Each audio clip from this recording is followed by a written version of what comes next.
Obrigado, querido, pelo seu carinho.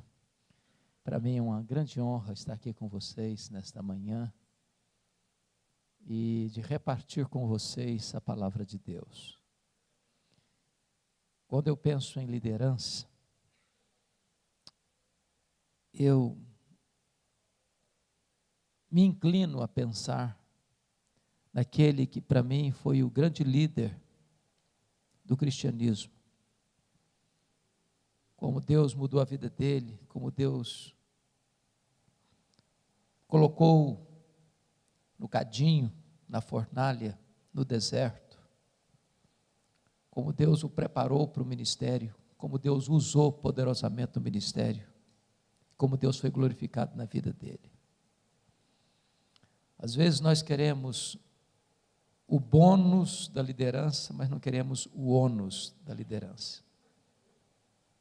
Às vezes nós queremos as vitórias, mas não queremos as lutas. Às vezes nós queremos pular fases, e não dá para pular fases. Então eu queria repartir com vocês aquilo que arde meu coração sobre a vida do apóstolo Paulo. E peço a você para abrir sua Bíblia comigo, na última carta que Paulo escreveu, que é a sua carta a Timóteo, a segunda carta a Timóteo. E eu acho que todos vocês, está no capítulo 4, versos 6 a 18, é o texto que vamos ler. 2 Timóteo 4, 6 a 18. Todos vocês têm plena ciência de que essa foi a última carta que Paulo escreveu. Vocês têm plena convicção também que Paulo escreveu esta carta da sua segunda prisão em Roma, quando ele já tinha plena certeza que seria morto. Ele não estava preso como na primeira vez, anos 61, 63, numa prisão quase que domiciliar. Mas agora ele estava numa masmorra, úmida, fria, insalubre.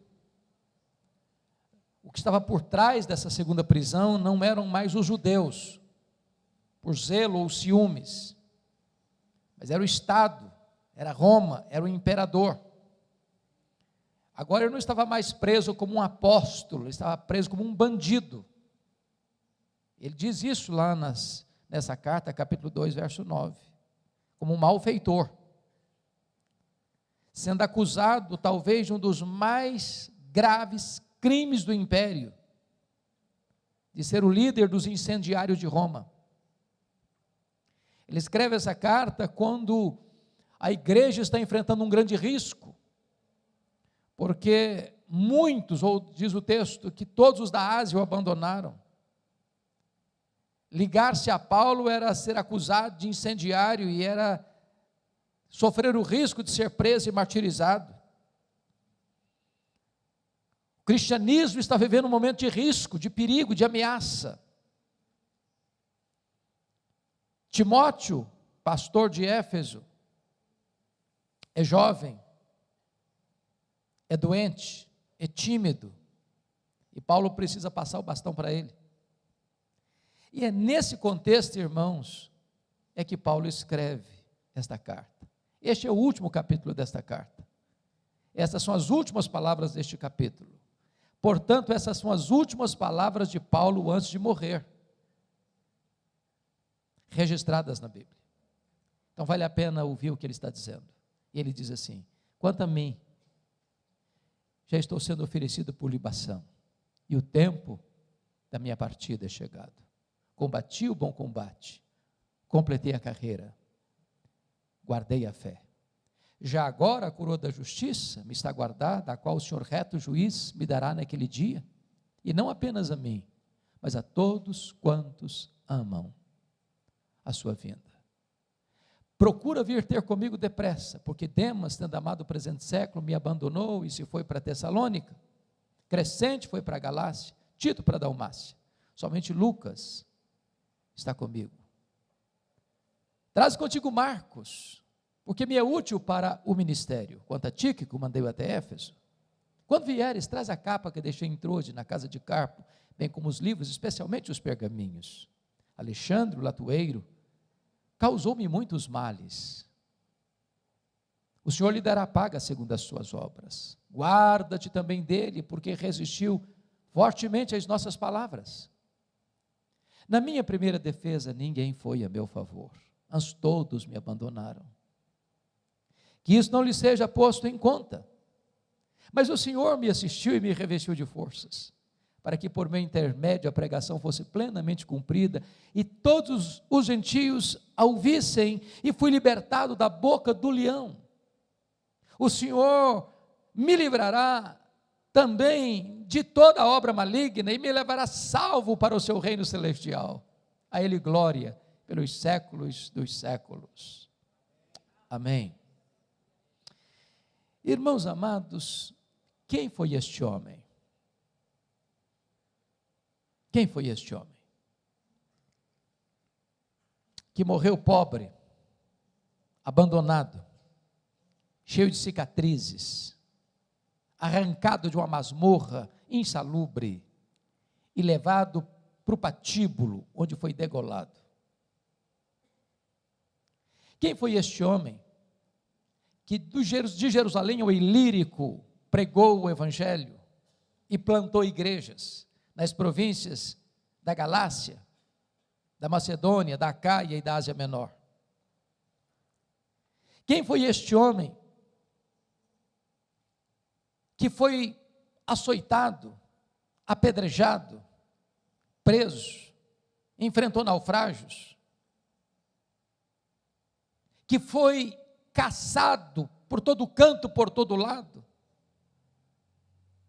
mas que deixou igrejas estabelecidas e líderes constituídos nas igrejas? Quem é este homem que hoje é mais influente do que todos os Césares de Roma juntos? Eu gostaria de apresentar este homem para vocês nesta manhã, e peço licença para só voltar nesse texto na conclusão da minha fala. Talvez a primeira revelação que nós temos sobre ele, do ponto de vista cronológico, está lá em Filipenses, capítulo 3, versos 5 e 6, quando diz que ele foi circuncidado ao 8º dia, da linhagem de Israel, da tribo de Benjamim, hebreu de hebreus, quanto à lei fariseu, quanto ao zelo perseguidor da igreja. Ele era uma espécie de judeu puro sangue. Diz Atos 22, versículo 3, que ele nasceu em Tarso, na Cilícia, portanto era cidadão romano por direito de nascimento, e que ele foi enviado pelo seu pai para Jerusalém, onde morava sua irmã, para estudar aos pés do grande rabino, neto de Hilel, para ser um líder do judaísmo, para ser um expoente da sua religião. E ele se forma aos pés de Gamaliel, recebendo a instrução, recebendo o conhecimento, recebendo capacitação. E diz a Bíblia em Gálatas 1,14, que dentre os da sua idade, ele se destaca, ele se projeta, ele torna-se singular, exatamente pelo seu zelo pela lei, pela tradição de seus pais. Torna-se um homem culto, poliglota, personalidade forte, espírito de liderança. Porém, ao mesmo tempo que Saulo se fortalece em Jerusalém, aos pés de Gamaliel, neto do famoso rabino Hilel, um outro rabino crescia em Israel. Não na decantada Jerusalém, onde estava o Sinédrio, mas na pequena, pobre e desprezada Nazaré da Galileia. Não perlustrando os bancos de uma academia, mas na urdidura da luta de uma carpintaria com as mãos calejadas. E o rabino da Galileia, aos 30 anos de idade, vai ao Jordão, é batizado por João Batista, e dá início ao seu ministério. E diz a Bíblia que ele não ensinava como os escribas, mas como quem tem autoridade.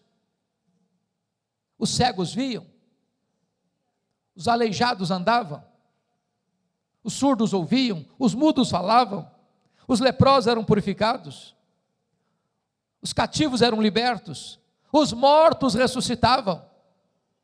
O evangelho era pregado no poder do Espírito Santo. Isso provoca certamente ciúmes por parte do sinédrio. Escalam os fariseus para vigiá-lo, para policiá-lo, para investigá-lo, para buscar uma ocasião oportuna para pegá-lo no contrapé. Acusam-no, prendem-no, crucificam-no, sepultam-no, para alívio do sinédrio. Entretanto, no primeiro dia da semana, uma bomba explode no arraial do inimigo. O túmulo do Rabi da Galileia está aberto, e aberto de dentro para fora. Ele ressuscitou, ele matou a morte, com a sua morte, ao ressuscitar dentre os mortos. E nesse momento, Saulo de Tarso se levanta como braço de ferro do sinédrio, para tornar-se o maior e mais implacável perseguidor do cristianismo. E quando eu volto a atenção para o livro de Atos dos Apóstolos, Atos descreve Saulo de duas maneiras. Primeiro, descreve-o como uma fera selvagem. Essa expressão que está em Atos 9:1, respirando ameaças e morte contra os discípulos, e essa palavra no grego é a mesma para uma fera selvagem que salta sobre a sua presa para devorá-la.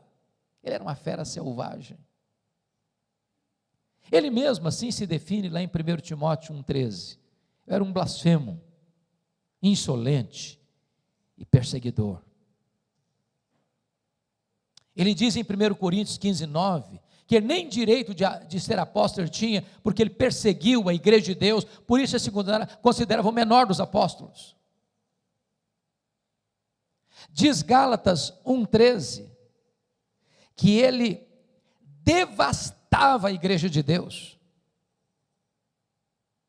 Diz Atos 8, versículo 3, que ele entrava nas casas e arrastava homens e mulheres para jogá-los na prisão, e assim ele assolava a igreja de Deus. Diz Atos 9, 21, que ele exterminava aqueles que professavam o nome de Jesus em Jerusalém. E você bem sabe que exterminar não é prender, exterminar não é bater, exterminar é matar. Saulo era um assassino, era um sanguinário, era um monstro. Se não, vejamos, Atos 22:4, ele disse que perseguiu o caminho até a morte. Ou seja, ele não perseguiu apenas os crentes, ele perseguiu a religião dos crentes, ele perseguiu o caminho com fúria mortal. Mas Atos 26:9 diz que ele entendia que devia fazer muitas coisas contra o nome de Jesus. Ou seja, ele não perseguia apenas os crentes, nem apenas a religião dos crentes, ele perseguia o Deus dos crentes, ele perseguia Jesus. Mas Atos 26:10 diz que ele encerrou muitos, não alguns, não poucos, mas muitos dos santos em prisões, e contra esses muitos, ele dava o seu voto quando os matavam. Ou seja, ele foi um assassino em série, ele foi um serial killer, ele foi um monstro, ele foi uma fera selvagem. Diz Atos 26, versículo 11, que por todas as sinagogas ele perseguiu os crentes, castigando-os, batendo neles e forçando-os inclusive a blasfemar. Ou seja, a perseguição de Saulo não era apenas física, era também psicológica. Ele entrava numa sinagoga e dizia para os crentes assim: ou vocês negam a Jesus, eu prendo vocês, ou vocês negam a Jesus, eu bato em vocês, ou vocês negam a Jesus, ou eu mato vocês. Ele não respeitava famílias, ele entrava dentro das casas, ele não respeitava lugares sagrados, ele entrava dentro das sinagogas, ele era uma fera selvagem. Mas no Novo Testamento, normalmente o livro de Atos, nos traça um segundo retrato deste homem. Ele não era apenas uma fera selvagem, ele era também um touro indomável. Isso está em Atos 26:14. Quando o próprio Senhor Jesus aparece para ele e diz: Saulo, Saulo, por que me persegues? Dura coisa te é recalcitrares contra os aguilhões. Eu fui criado na região rural e vi muito boi sendo amansado para o trabalho doméstico. E um dos principais instrumentos para amansar um boi bravo é o aguilhão. O aguilhão. Às vezes nós pensamos que o Espírito Santo só começou a trabalhar na vida de Saulo lá no caminho de Damasco. Isso não é verdade, isso não é verdade. Toda vez que Saulo entrava numa casa e arrastava um homem ou uma mulher e jogava na cadeia, toda vez que Saulo entrava numa sinagoga e batia nos crentes e forçava os crentes a blasfemar, e esse crente preferia morrer pela sua fé, a negar a sua fé e apostatar, toda vez que Saulo dava o seu voto para matar um crente porque ele não negava a sua fé, era o Espírito Santo picando a consciência desse homem, era o Espírito Santo ferroando esse touro bravo, mas esse touro bravo não quer ser amansado, até o dia que esse touro bravo está indo para Damasco, respirando ameaças e morte, quando de repente, das alturas, o domador de touro bravos joga esse touro bravo no chão e grita desde o céu: Saulo, Saulo, por que me persegues? Dura coisa te é recalcitrares contra os aguilhões. O touro bravo está caído, o touro bravo está vencido, o maior perseguidor do cristianismo está convertido. Bendito seja Deus. A graça de Deus é irresistível. Fecha-se aqui o primeiro capítulo da sua vida. Abre-se um novo capítulo, a preparação de Saulo para o ministério. E diz a Bíblia que ele é levado da estrada de Damasco para a casa de Judas, na rua direita, em Damasco. E diz Atos 9:13, que Deus aparece para um discípulo em Damasco, chamado Ananias, e diz: vai na rua direita, na casa de Judas, e impõe as mãos sobre Saulo, para que ele seja curado. E Ananias responde para Deus: mas Senhor, eu tenho ouvido falar de tanta gente, quantos males tem feito este homem aos teus santos em Jerusalém? Mas Deus diz: vai, porque ele é para mim um vaso escolhido. Eu enviarei para longe aos gentios, e eu lhe mostrarei o quanto importa sofrer pelo meu nome. Diz a Bíblia que Ananias vai então e impõe as mãos sobre Saulo, e ele é curado da sua cegueira. Está 3 dias orando, jejuando. E quando Ananias impõe as mãos, as escamas caem dos olhos, ele é curado. Diz a Bíblia que ele recebe o Espírito Santo e que ele é batizado. E agora confira comigo aí Atos 9, versículo 20. Logo que ele é curado, logo que ele recebe o Espírito Santo, logo que ele é batizado, diz a Bíblia, ele que começa a pregar nas sinagogas de Damasco, afirmando que Jesus é o Filho de Deus. Agora veja o verso 22. Saulo mais e mais se fortalecia, confundindo os judeus, demonstrando que Jesus é o Cristo. E eu pergunto a vocês, há alguma diferença entre o que ele fez no verso 20 para o que ele fez no verso 22? No verso 20 ele afirma que Jesus é o Filho de Deus, mas no verso 22 ele demonstra que Jesus é o Messias, que Jesus é o Cristo. Há uma grande diferença. Demonstrar é provar uma tese detalhada, meticulosa e exaustivamente. A pergunta é: quanto tempo durou entre o que ele fez no verso 20 para o que ele fez no verso 22? Atos não responde essa pergunta. Mas a resposta está em Gálatas capítulo 1, versículos 15 a 18.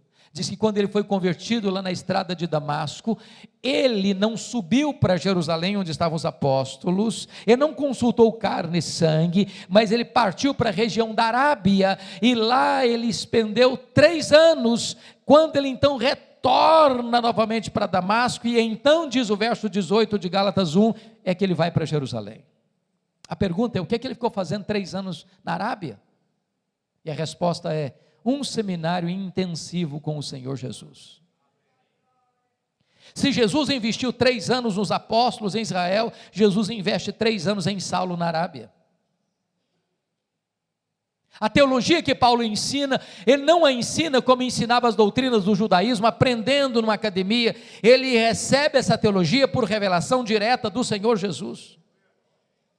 Nesses 3 anos ele releu o Antigo Testamento e então chega à conclusão que aquele Jesus que ele perseguira de fato é o Messias, e convencido dessa verdade, diz Gálatas 1,17, que ele retorna outra vez para Damasco, e é nessa volta é que se encaixa o verso 22, Saulo mais e mais se fortalecia, confundindo os judeus, demonstrando que Jesus é o Cristo. O que acontece com ele? Os judeus querem matá-lo em Damasco, ele tem que fugir, de forma humilhante, desde um cesto, muralha abaixo, de noite, e ele vai para onde agora? Agora ele vai subir para Jerusalém. Confira aí Atos 9, versículo 26. Eu preciso muito da sua atenção aqui, porque eu quero levantar uma tese agora. E a tese que eu quero levantar é esta. Às vezes nós imaginamos que Saulo foi poderosamente usado por Deus desde a sua conversão, e isso não é um fato. Isso não é um fato. Saulo precisou aprender uma das mais importantes verdades do cristianismo, a doutrina da nova aliança.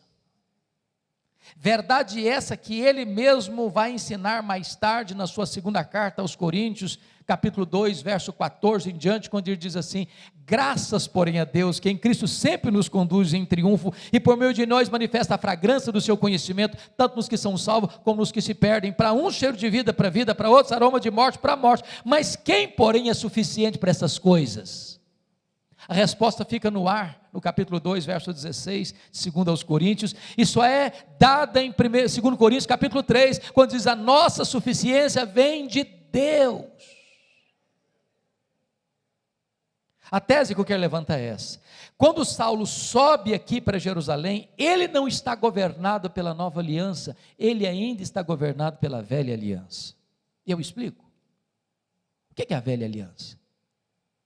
Quando Moisés recebe as tábuas da lei, lá no Sinai, o povo de Israel disse assim para ele: tudo que o Senhor falou, nós faremos. E eu pergunto a vocês: fizeram?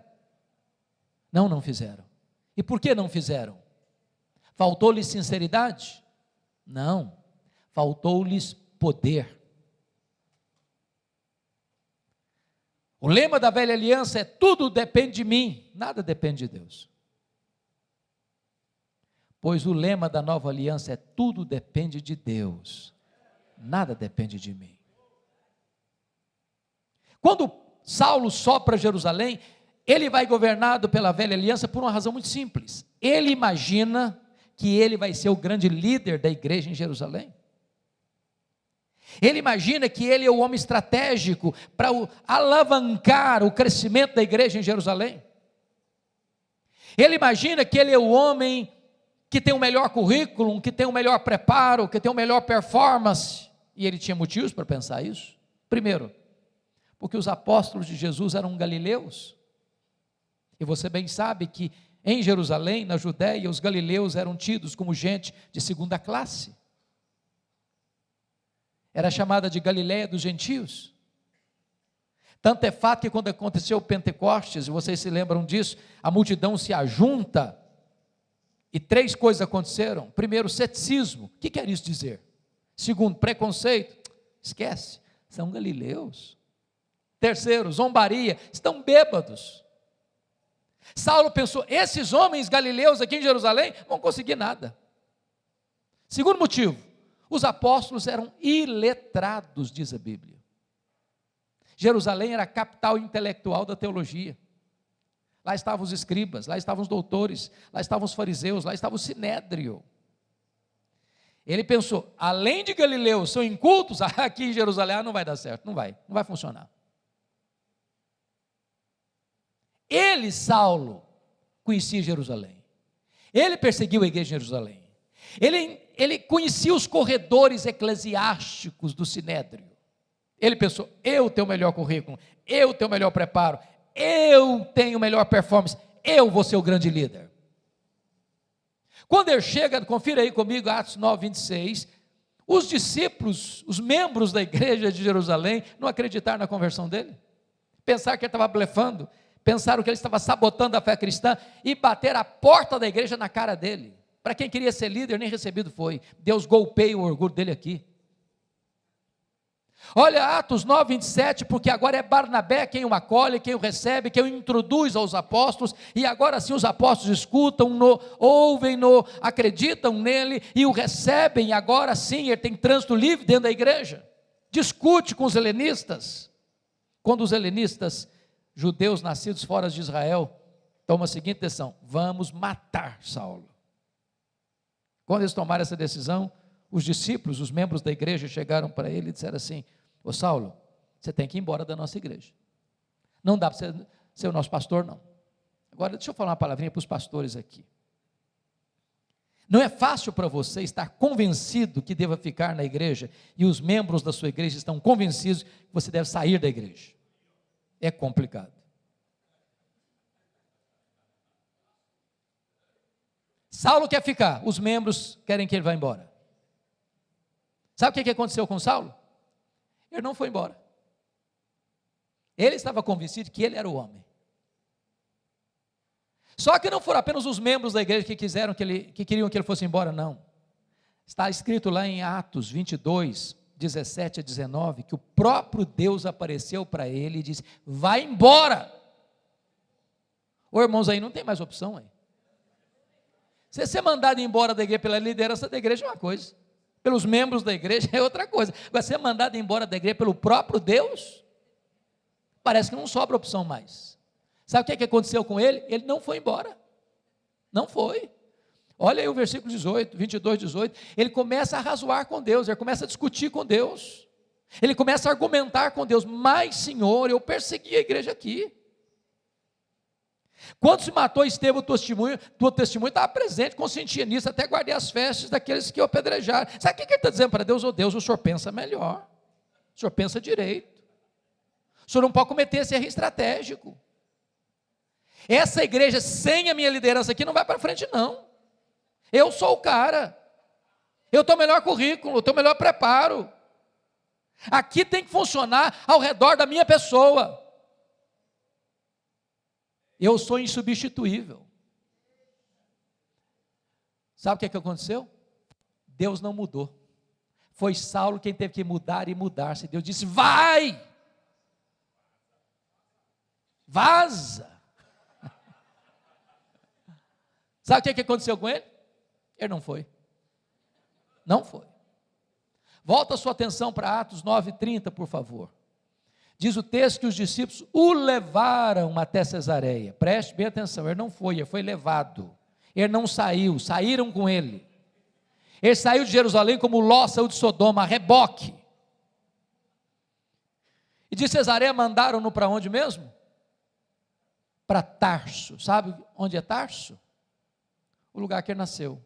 Sabe o que Deus está dizendo para esse cara que acha-se insubstituível? Meu filho, se você pensa que eu preciso de você, é você quem precisa de mim. Então arruma as malas e volta para casa. Sabe quanto tempo Saulo ficou em casa, no anonimato, no banho-maria, longe dos holofotes? Mais de 10 anos. Para quem queria ser líder. Sabe por quê? Porque antes de Deus trabalhar através de você, Deus trabalha em você.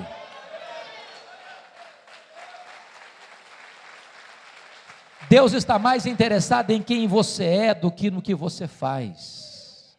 Vida com Deus precede trabalho para Deus. A vida do líder é a vida da sua liderança. Saulo precisava aprender isso, que tudo depende de Deus, nada depende de nós. Mas o pior não tinha acontecido não, irmãos. O pior está lá em Atos 9:31.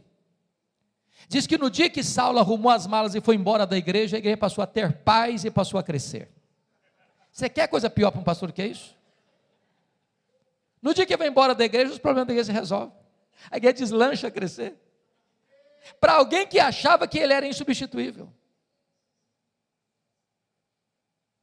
Pois bem, amados, passaram-se vários anos, diz Atos 11:25, que acontece um avivamento em Antioquia.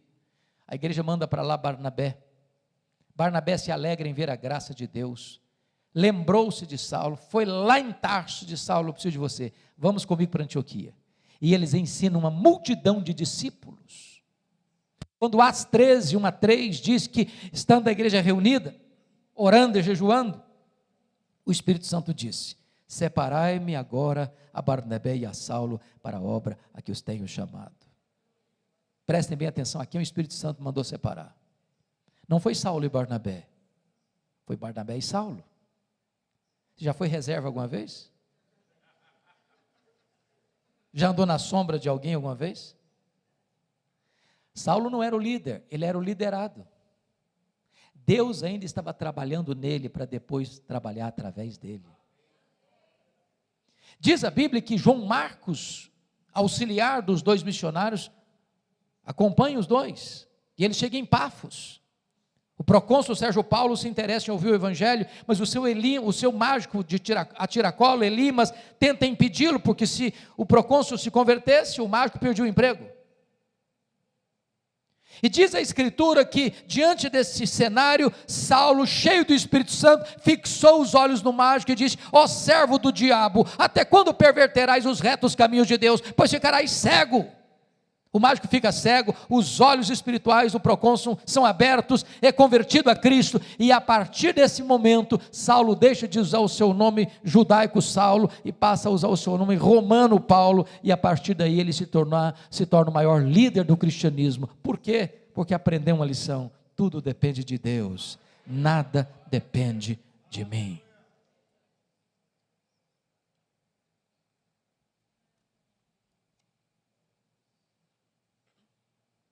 Prestem bem atenção. Chega a Atos 13. Diz que João Marcos, eles estão em Perge da Panfilha agora, e João Marcos abandona Paulo e Barnabé e volta para Jerusalém. Você já perguntou por que João Marcos deixou os dois missionários em Perge da Panfilha? A Bíblia não responde, pelo menos de forma direta. Mas nós podemos pensar em algumas possibilidades. Primeira possibilidade: eu acho que ele era muito jovem, e ele pensou que viagem missionária era turismo. Quando ele percebeu que não era, ele falou: estou fora. Primeira possibilidade. Segunda possibilidade: quando ele sai de Antioquia, o líder da caravana era o primo dele, Barnabé. No meio da viagem, muda o comando, agora é Paulo que é o líder. E ele pensou: bom, sob a liderança do meu primo eu iria, mas na liderança do outro não vou não. Terceira possibilidade: ele era muito judeu para acreditar que só a fé em Jesus era suficiente para a salvação. Quarta e última possibilidade, eu creio nessa última. Diz a Bíblia em Gálatas 4, versículos 14 e 15, que Paulo pregou o evangelho pela primeira vez na Galácia, entenda-se Galácia do Sul, Antioquia da Pisídia, Icônio, Derbe e Listra, por causa de uma enfermidade física. Pergunta: que enfermidade física era essa? Muito provavelmente a mesma que o próprio Paulo descreve em 2 Coríntios 12:7, um espinho na carne, mensageiro de Satanás, para me esbofetear, a fim de que eu não me ensoberbecesse. Pergunta: de onde procede o espinho na carne de Paulo? De Deus ou de Satanás? E a resposta categórica é: de Deus, é claro. Por que eu sei que é de Deus? Por causa do propósito. Para que eu não me ensoberbecesse. Você acha que o diabo tem algum interesse em que você seja humilde? Não, o diabo quer inflar o seu orgulho. Agora, quando Deus usa uma providência carrancuda para burilar você, Satanás pega esse sofrimento e bate na sua cara com ele. Está vendo aí, ó, como é que Deus ama você? Olha como você está sofrendo. Então eu acredito o seguinte: essa região de Antioquia, essa região de Perge da Panfilha, Atos 13, diz os estudiosos, era uma região pantanosa, alagadiça, com forte incidência de malária, e muito provavelmente Paulo pega uma malária nessa região, que dava uma dor de cabeça alucinante. Por isso Paulo tinha talvez problema na sua visão, porque quando ele chega lá na Galácia do Sul, os crentes chegaram a dizer o seguinte: nós gostamos tanto de você, nós vimos você como um anjo de Deus, se possível nós teríamos arrancado os nossos próprios olhos para dar para você. É por isso que Paulo usava talvez um amanuense para escrever suas cartas, e quando ele estava terminando a carta, ele tomava a caneta, a pena, e escrevia: vezes com que grandes letras eu vos escrevo. Talvez seja por isso que quando ele estava lá no sinédrio, e o sumo sacerdote mandou esbofeteá-lo, ele chamou de parede branqueada, porque talvez enxergasse meio lusco-fusco. O certo é, que João Marcos deve ter pensado assim: eu estou muito jovem para ficar doente, vou voltar para a casa da minha mãe.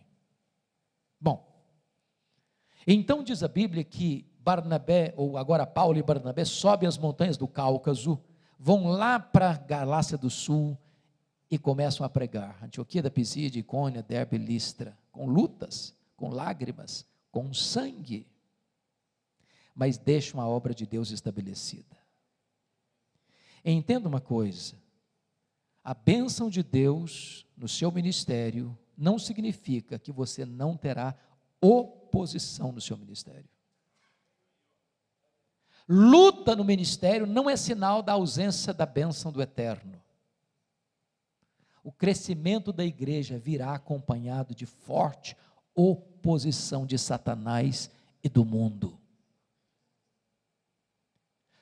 Paulo é apedrejado, mas igrejas são plantadas, liderança estabelecida. E diz agora Atos 14, verso 27, que agora ele retorna à igreja enviadora, a igreja de Antioquia, e diz lá que reunida a igreja, relataram quantas coisas fizera Deus, e como Deus abrira a porta do evangelho aos gentios. Nota de rodapé: tem espaço para testemunho na igreja, mas não tem espaço para projeção humana na igreja. Não relataram quantas coisas fizeram eles, relataram quantas coisas fizera Deus.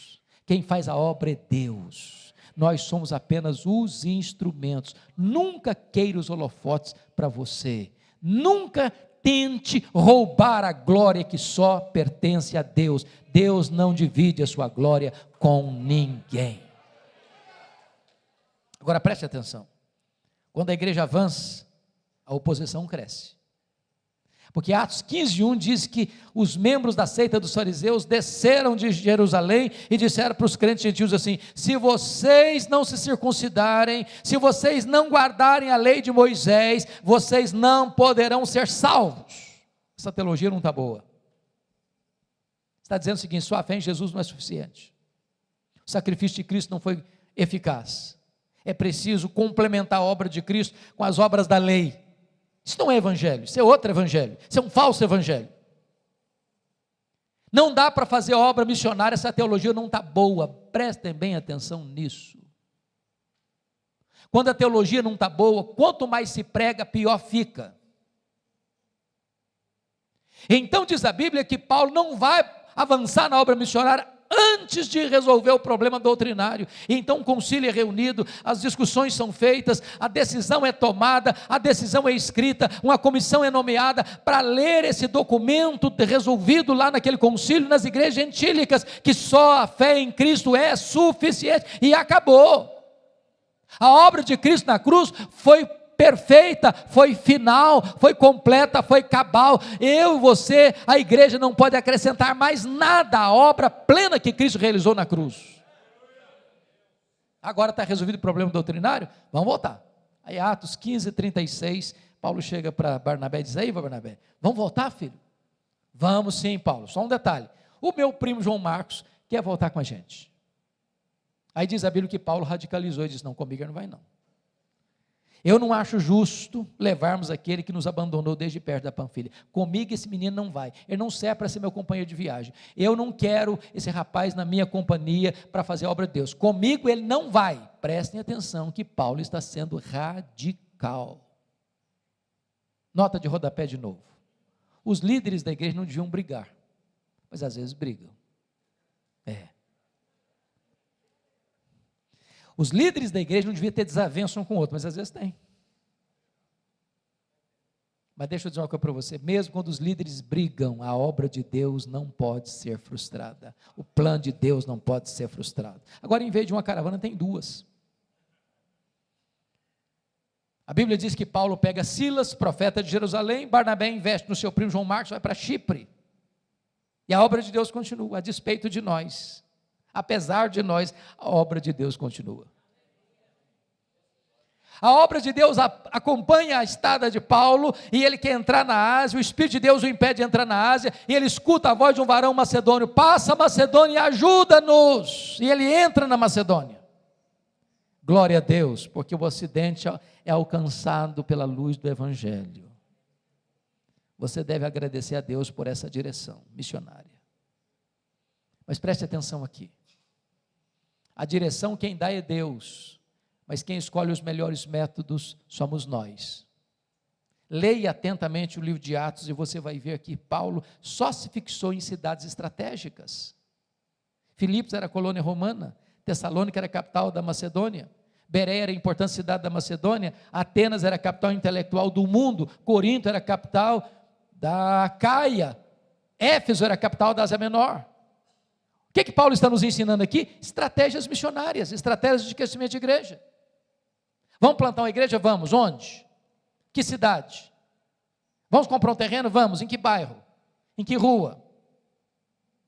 Porque às vezes, irmãos, a gente escolhe a cidade mais escondida, o bairro mais distante, a rua de mais difícil acesso, o pior terreno da rua, e aí fica lá 30 anos capengando. Se nós plantarmos igrejas estratégicas influenciarão a sua micro-região. Agora, mesmo quando Deus dá a direção, e mesmo quando nós escolhemos os melhores métodos, nós enfrentamos luta. Paulo é preso e açoitado em Filipos, Paulo é escorraçado de Tessalônica, Paulo é enxotado de Bereia, Paulo é chamado de tagarela em Atenas, Paulo é chamado de impostor em Éfeso, em Corinto. Mas de Corinto ele escreve as suas 2 cartas aos Tessalonicenses, porque a primeira carta já escreveram em Antioquia da Síria, a carta aos Gálatas. E agora ele vai para Éfeso, 3 anos, a terceira viagem missionária, capital da Ásia Menor, cidade com mais de 300 mil habitantes, onde tem uma das 7 maravilhas do mundo antigo, o templo de Diana. Uma cidade fortemente idólatra, uma cidade fortemente marcada pelo ocultismo, e para mim é um dos maiores milagres do cristianismo, que Paulo passa 3 anos nessa cidade, sem rádio, sem televisão, sem jornal, sem Bíblia impressa, sem zap zap, e ele impacta a cidade, a ponto da idolatria recuar, a ponto das pessoas feiticeiras queimarem os seus livros de magia em praça pública, a ponto da palavra de Deus prevalecer. Nesses 3 anos, Paulo planta igreja em toda a região: Esmirna, Pérgamo, Tiatira, Sardes, Filadélfia, Laodiceia, Hierápolis, Colossos. Um milagre, um avivamento espiritual, pelo poder do Espírito Santo de Deus. Não de forma fácil. Ele diz: eu enfrentei feras, eu enfrentei lutas maiores do que minhas forças, mas a despeito das lutas, a obra de Deus avança. Agora ele está saindo de Éfeso. Por que ele está saindo de Éfeso? Ele está indo para Jerusalém levar uma oferta para os pobres da Judeia. Por que isso? Gálatas 2,10 diz que ele assumiu um compromisso com os líderes da igreja de ir para os gentios, mas não se esquecer dos pobres. Diz Atos 18:2 que no tempo de Cláudio, o imperador, houve uma grande fome no mundo, e Cláudio por isso expulsa os judeus de Roma, e esses judeus retornam agora para a Judeia, sem casa, sem propriedade, sem lavoura, e estão passando necessidades, e Paulo faz uma grande coleta nas igrejas gentílicas, para levar para os pobres da Judeia, querendo costurar, não apenas cuidado do ponto de vista físico, material, mas também de costurar a unidade espiritual de igrejas gentílicas e a igreja judaica.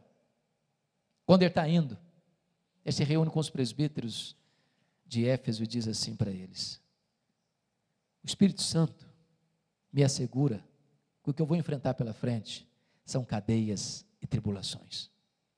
Mas ele diz assim: em nada considero a vida preciosa para mim mesmo, conquanto que eu complete a minha carreira e o ministério que eu recebi do Senhor Jesus, para testemunhar o evangelho da graça de Deus.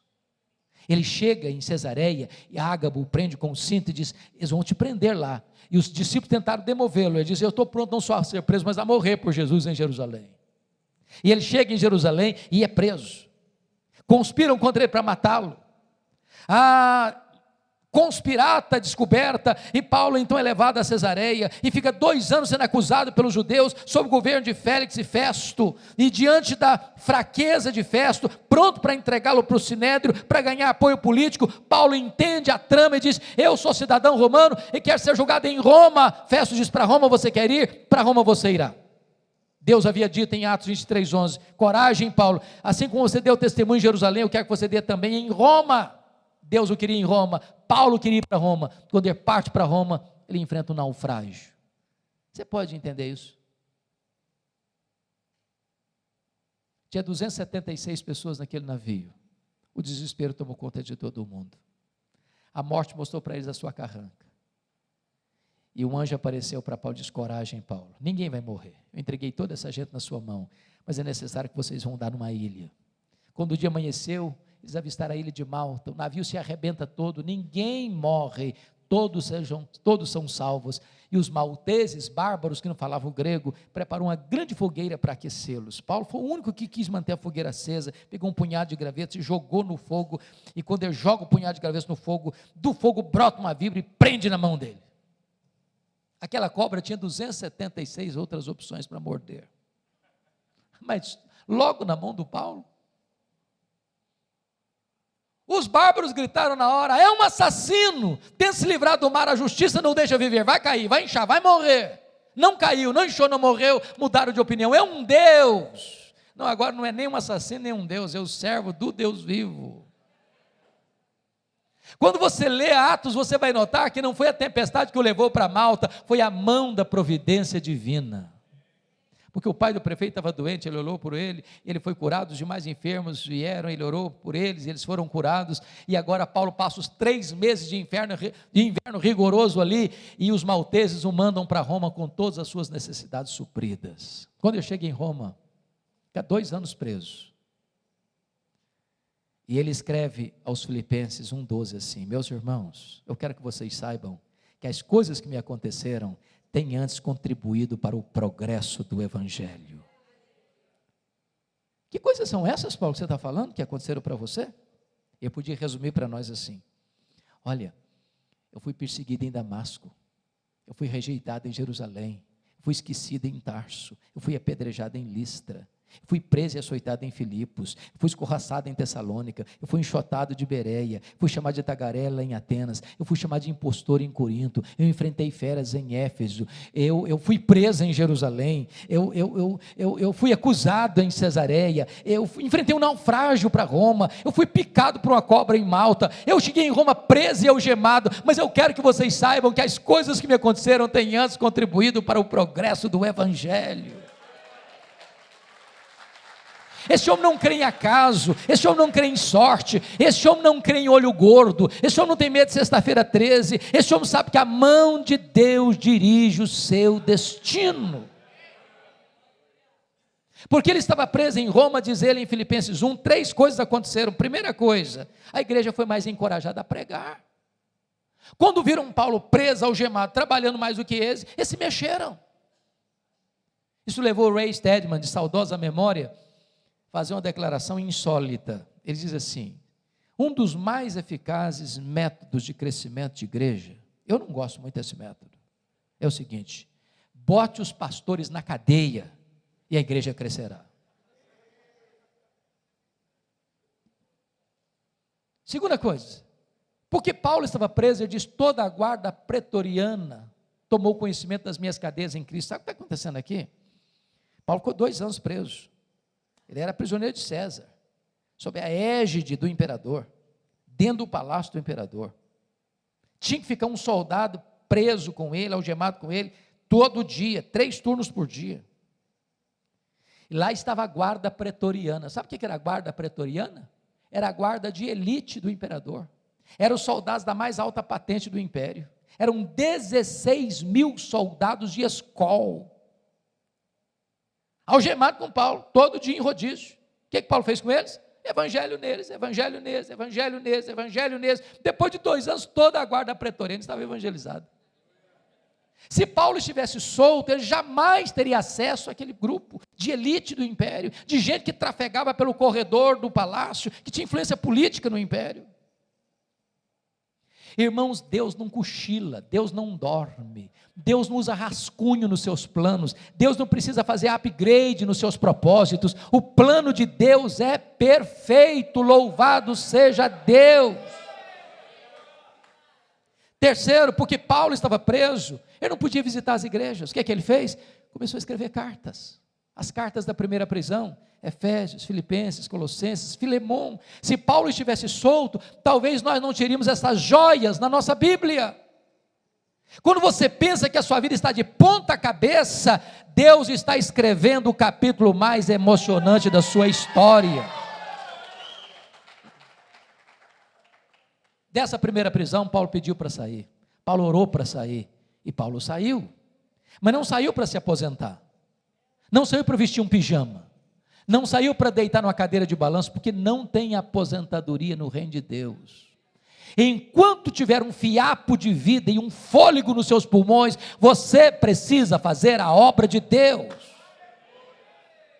Ele saiu para fazer a 4ª viagem missionária, ele deixou Tito em Creta, deixou Timóteo em Éfeso, ele passou por Nicópolis, e eu creio firmemente nisso, ele foi à Espanha, como alguns escritores bem pontuam, como era seu propósito. Só, irmãos, que a política do mundo está mudando. Nesse interregno, vale dizer que ele escreveu 2 cartas, 1 Timóteo e Tito. Mas acontece um fato triste, dramático, terrível, no dia 17 de julho do ano 64. A cidade de Roma é incendiada, 70% da cidade destruída. Dos 14 bairros da cidade, 10 foram devorados pelas chamas. 7 noites, 6 dias de incêndio, 17 de julho a 24 de julho. Os historiadores dizem que foi o próprio imperador Nero que subiu vestido de ator para o alto da torre de Mecenas, assistindo de lá o espetáculo das chamas. Quando o incêndio acabou, os 4 bairros restantes que não foram devorados pelas chamas eram densamente povoados por judeus e cristãos. Isso deu a Nero um álibi para botar a culpa do incêndio nos crentes. Começa um massacre. Os crentes são crucificados, são queimados vivos, são jogados às feras, são mortos à paulada, são afogados. Um banho de sangue. E nesse momento, Paulo está solto como o maior líder do cristianismo. Ele é procurado, ele é caçado, ele é preso. Talvez em Trode, na casa de Carpo. Não deu prazo de pegar os livros, nem os pergaminhos, nem a sua capa.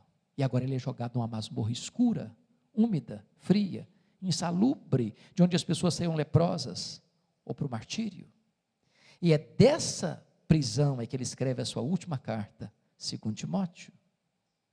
E agora eu peço que você abra no texto que nós lemos lá no começo, para nós encerrarmos.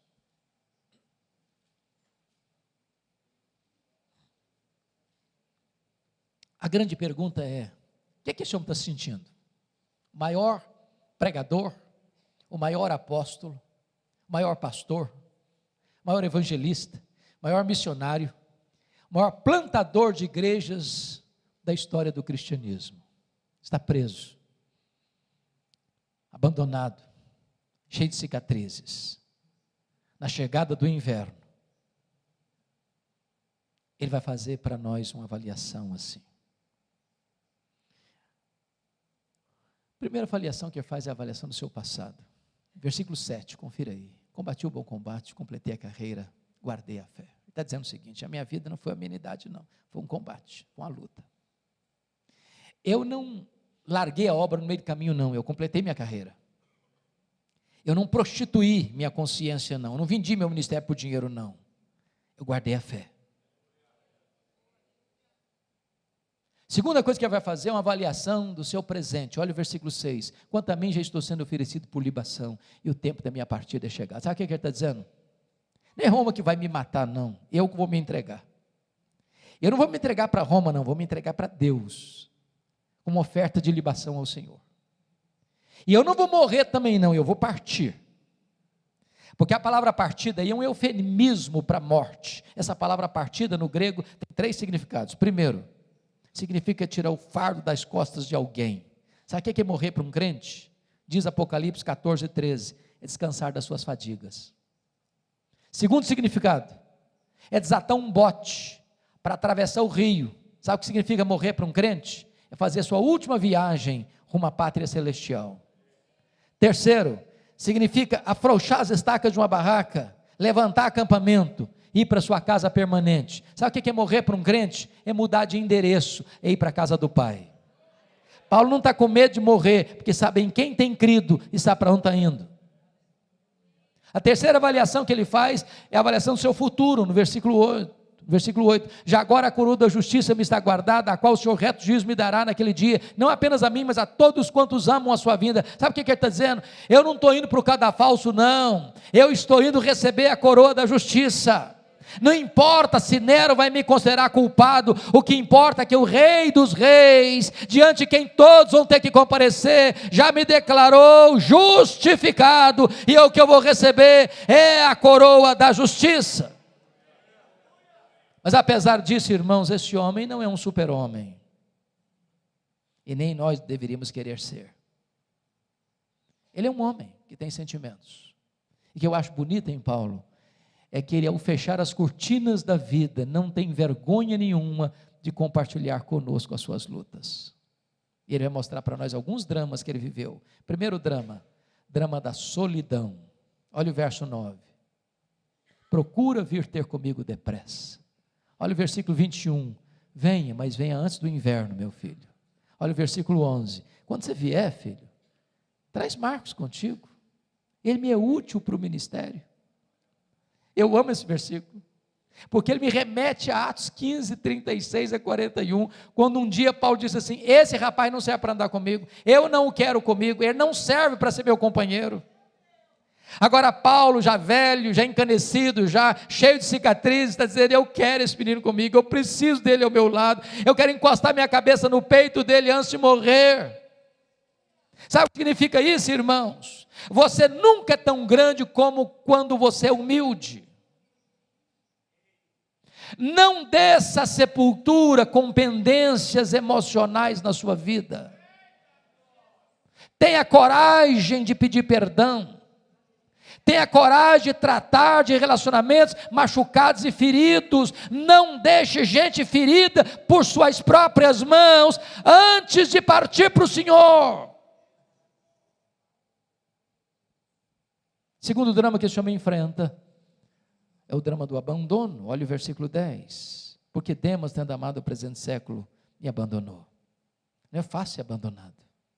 Não é fácil ser abandonado por aqueles a quem você amou. Não é fácil ser abandonado na velhice, quando você precisa de ajuda. Não é fácil ser abandonado quando você está precisando de um ombro. Porque gente precisa de Deus, mas gente precisa de gente. Abandono. Paulo está lidando com isso. Abandono dói, seja em qualquer situação da vida. Terceiro drama que ele está enfrentando, o drama da traição. Olha o versículo 14 e 15. Alexandre o latoeiro causou-me muitos males. Os historiadores dizem que foi esse homem que delatou o apóstolo Paulo, culminando na sua segunda prisão e no seu consequente martírio. É gente que apunhala você pelas costas, é gente que puxa o seu tapete, é gente que se alegra quando você cai, é gente que chora quando você se levanta, é gente que celebra suas derrotas e se entristece com as suas vitórias. Não é fácil ser traído, irmãos, não é fácil. Mas olha o versículo 15, ele não resiste apenas a Paulo, ele resiste às palavras de Paulo. Ele não resiste apenas quem Paulo é, ele resiste o que Paulo faz. Não é fácil ser traído. Quarto drama que Paulo enfrenta, irmãos, é o drama das privações. Olha o verso 13. Paulo enfrenta 3 privações. Privação emocional, eu preciso de gente. Privação mental, ele diz, traz os meus livros, os meus pergaminhos. Nota de rodapé aqui. Gente, Paulo sabe que vai morrer. Sabe que vai morrer, mas quer estudar um pouco mais. Tem gente que passa a vida inteira e não lê nada, pois Paulo está querendo ler, sabendo que está sentenciado à morte. Alimente a sua mente. Estica o seu cérebro. Estude.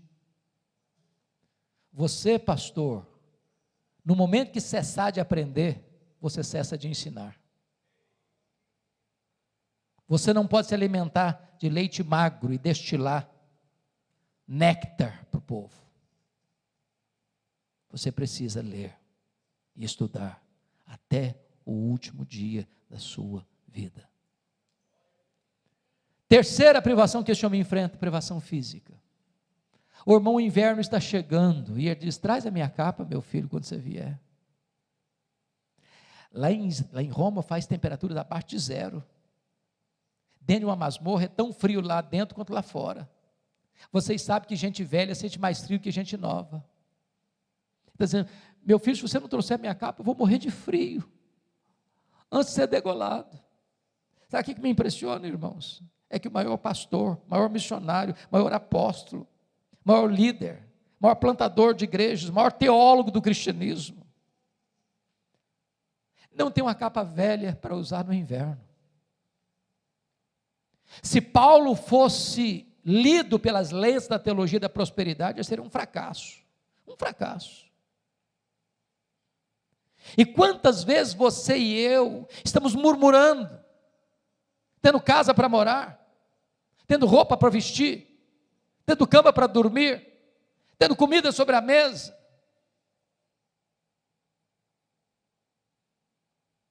Mas a última prova que Paulo enfrenta, irmãos, está no versículo 16. O último dilema está no versículo 16, é o problema da ingratidão. Na minha primeira defesa, ninguém foi a meu favor. Eu fico pensando, queridos pastores, que Paulo, sendo pai na fé de milhares de pessoas, ele deve ter pensado assim: naquela audiência, nessa primeira audiência, vai ter um exército de crentes lá para me defender. Eles sabem quem eu sou. Eu não sou um bandido, eu não sou um malfeitor, estou sendo acusado injustamente. Eles vão aparecer lá, eles vão dizer quem eu sou, eles vão testemunhar quem eu sou. Quando ele vai para essa audiência, não aparece ninguém. Eu acho que Paulo olhou para a porta dos fundos: vai entrar um crente, vai entrar um crente. Não entrou ninguém. É você se debulhar, é você se esforçar, é você se doar, fazer uma obra com amor, com paixão, com lágrimas, com sangue, e na hora final da vida, quando você está fechando a cortina da vida, você precisa de alguém do seu lado, ninguém aparece. Ingratidão. Mas bendito seja Deus pelo verso 17. Mas o Senhor me assistiu e me revestiu de forças, para que por meu intermédio a pregação fosse plenamente cumprida, e todos os gentios ouvissem, e fui libertado da boca do leão. O Senhor me guardará de toda obra maligna, e me levará salvo para o seu reino celestial. Pode faltar para você o apoio dos homens, mas não faltará para você o socorro de Deus. Pode faltar para você o reconhecimento da terra, mas não lhe faltará a assistência do céu. Bendito seja Deus. A nossa recompensa não está aqui. A nossa coroa não está aqui. A nossa casa permanente não está aqui. A nossa pátria não está aqui. A nossa herança não está aqui. Mas eu quero concluir dizendo o seguinte: quis Deus que este último momento na vida de Paulo não estivesse registrado na Bíblia. Mas sabe, irmãos, eu vejo esse momento, eu imagino esse momento, e eu vejo essa hora. Houve um dia em que um carcereiro, homem rude, cruel, insensível, recebe em sua mesa um pedaço de couro, contando o nome de um prisioneiro que deveria ser executado naquele dia. Eu vejo esse homem se levantando da sua cadeira, pegando um pesado molho de chaves numa mão, uma tocha na outra mão, e percorrendo aquele corredor escuro, sombrio, gelado.